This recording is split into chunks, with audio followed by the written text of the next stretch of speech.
Okay, today on the workbench we've got the Daiya, made in Japan around 1965, Ranger robot. It's a smoking robot.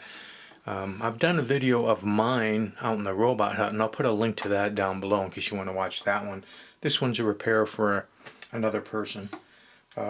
This robot obviously has been opened before because normally this slot just goes straight back. But you can see how that's broken away there, and that's where a little screw goes to actually hold this together. So since the screw part was broken off when they broke the plastic trying to get into it, they ended up gluing it, and there were two glues on here. Now one might have been an original factory glue, but the one that I removed was silicone. So they didn't have silicone glue as far as I know in 1965. But interesting things about this, besides being a walking robot, it's a smoking robot, and you can see the smoker and the bellows, and it's got the same spinning light effect that the smoking spaceman robots have. It's going to operate on 2 D-cell batteries on the back, and this would be the on-off switch. It's actually kind of rare to find these with all these fragile plastic parts, not broken and screwed up. This particular one has got all metal gears, even the pinion gear down and the motor down there. Mine, if you watch the video, you'll notice that when I looked down in there, I saw what I think was a plastic gear on that one. So it was obviously made both ways.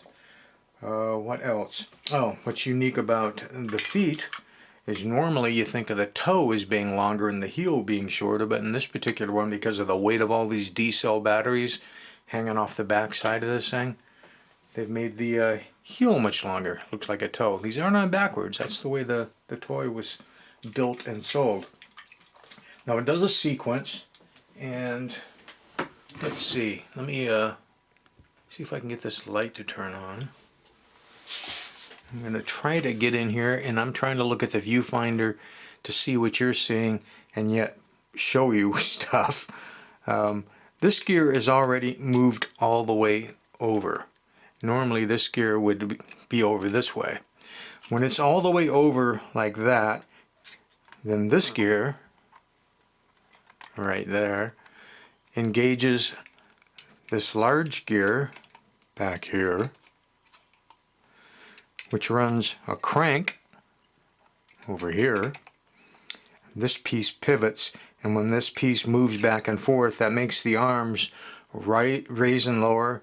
It makes this arm push against the bellow. See how they're compressed right now, in and out to pump the smoke out of the smoker. This is a standard hot wire, cotton wool soaked in oil type smoker.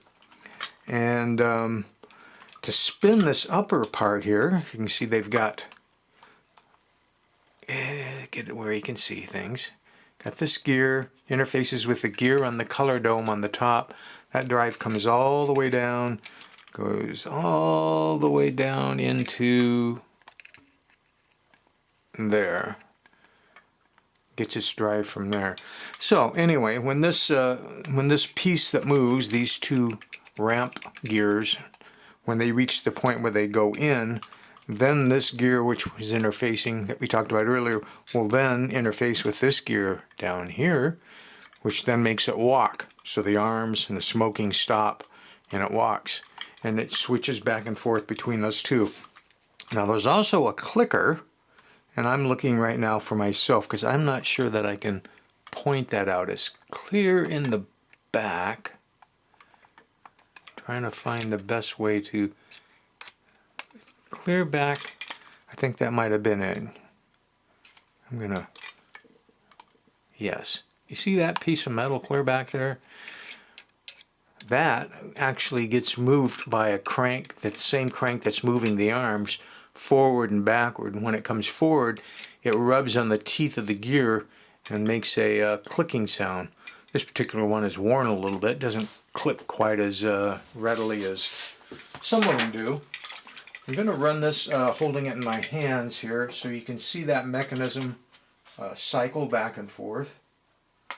The toy was sent to me because the motor wasn't running but the light came on, so that meant it got power. But once I got the motor going, I also found there was a problem with the on-off switch, where this thing basically would just turn on any frickin' time it wanted. Okay. Okay, so now we're in the leg walking mode, see? Watch those gears in there as they move. And yes, I've replenished the smoking fluid, so it's smoking like a demon. Here, I'll let you watch the bellows.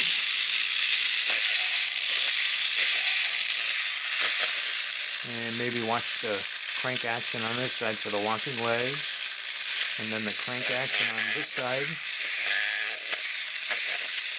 Now you got a little bit of the growling that I was talking about. That's the clicker. It's a little bit on the worn side. See right now?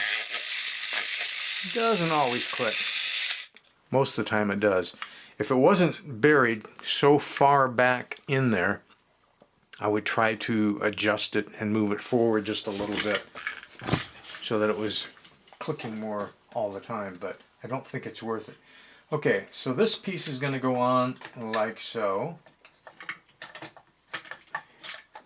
And because of the broken plastic, I will have to glue it as well, since these screws that I talked about don't screw into anything anymore because somebody broke the plastic off. So this is the way the toy looks when everything is attached. And they walk really quite fast, got a long stride.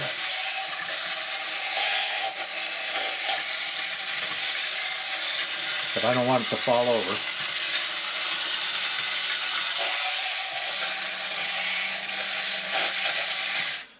I may look at that clicker and see if there's anything I can do for it. But right now, let's assume that's probably about the best this guy's going to do. Really good smoker, really fast walker, and you don't really notice the broken plastic part because of where the arms are. And I think I can probably put a little of the E6000 around there, which would be a better choice than silicone, and stick it back together. That way, if we have to get back in there, we still can, and yet it shouldn't probably fall apart on its own. So there you have it. It's your Ranger robot from around 1965, made by Daiya, or perhaps it's pronounced Daiya, I don't know, in Japan.